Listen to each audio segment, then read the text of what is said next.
Sa gitna ng tumitinding kritisismo sa 65-game rule ng NBA, nagsalita na si Adam Silver tungkol sa issue matapos ang injury ni Cade Cunningham. Ayon kay Adam Silver, hindi pa siya kumbinsido na may mali sa sistema. Para sa kanya, gumagana pa rin ang rule.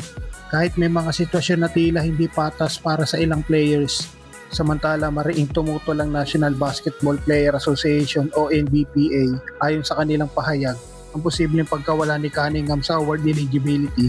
Kahit nagkaroon siya ng career-defining season ay malinaw na patunay na may problema ang 65-game rule.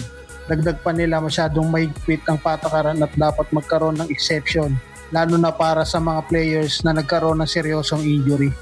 Sa kasalukuyan, isa si Cunningham sa pinaka-standout players ng season. Nag-average siya ng 24.5 points, 5.6 rebounds sa 10 assists at 1.5 steals per game.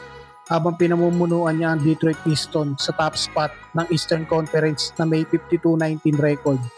Pero biglang nabalot ng uncertainty ang kanyang season matapos siyang tamaan ng collapse lang na inaasahang magpapahinto sa kanya ng ilang mga linggo. Dahil dito nanganganib na hindi niya maabot ang 65-game requirement, isang kondisyon para maging eligible sa major awards tulad ng MVP.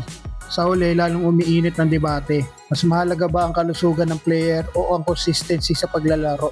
At habang patuloy ang diskusyon sa pagitan ng liga at ng players, isang tanong ang nananatili, kailangan na nga bang baguhin ng 65-game rule? Samantala, may bagong update mula sa Detroit Pistons. Kitang-kita na bumabalik si Cade Cunningham sa aksyon kahit pa nakaranas siya ng scary collapse lang noong Miyerkules. Ibinahagi ni Hunter Patterson ng The Athletic ang video sa X na nagpapakita kay Cunningham na nag-workout kasama ang training staff ng Pistons sa kanilang shoot-around.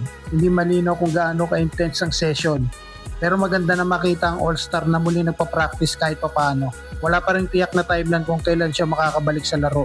Dahil dito muling sumiklab ang debate kung dapat bang ibagsak ng NBA ang 65-game minimum rule para sa award eligibility. Lalo na't kakailanganin pa niya maglaro ng 5 games upang maabot ang threshold. Maliwanag naman na karapat-dapat si Cunningham sa mga awards tulad ng All-NBA at posibleng maging MVP. Sa kabila ng kanyang kawalan, maayos na naipakita ng Pistons ang depth ng kanilang roster at patuloy silang nakakaangat sa standings. Sa nalalabing linggo ng regular season, nakatala ang Detroit bilang posibleng number 1 seed sa Eastern Conference. Ang susunod na laban ng Pistons versus Pelicans. Samantala, isa na namang makasaysayang performance na ipinakita ni Luka matapos pamunuan ng Lakers sa panalo kontra Indiana Pacers. Matapos siya umiscore ng 43 points, muling pinatunayan na isa siya sa pinakamainit na player sa liga ngayon. Sa huling 6 na laro, gumawa siya ng kasaysayan matapos mag-average ng 40 points per game at lahat ito ay sa road games. Ang mas nakakabilib na itabla niya ang record ni Michael Jordan na huling gumawa nito noong 1986. Ibig sabihin si Luka lang at si MJ ang may ganitong klaseng dominance sa loob ng 6 na sunod-sunod na road games.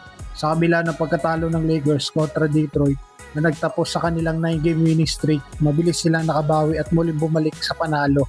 Sa ngayon, hawak ng Lakers ang 47-26 record at nasa ikatlong pwesto sa Western Conference. At dahil sa init ng laro ni Luka, mukhang lalong lalakas ang tsansa ng Lakers sa playoffs. Susunod nilang makakalaban ang Brooklyn Nets at Washington Wizards. Makalaban na pabor sa kanila kung magpapatuloy ang ganitong performance si Luka.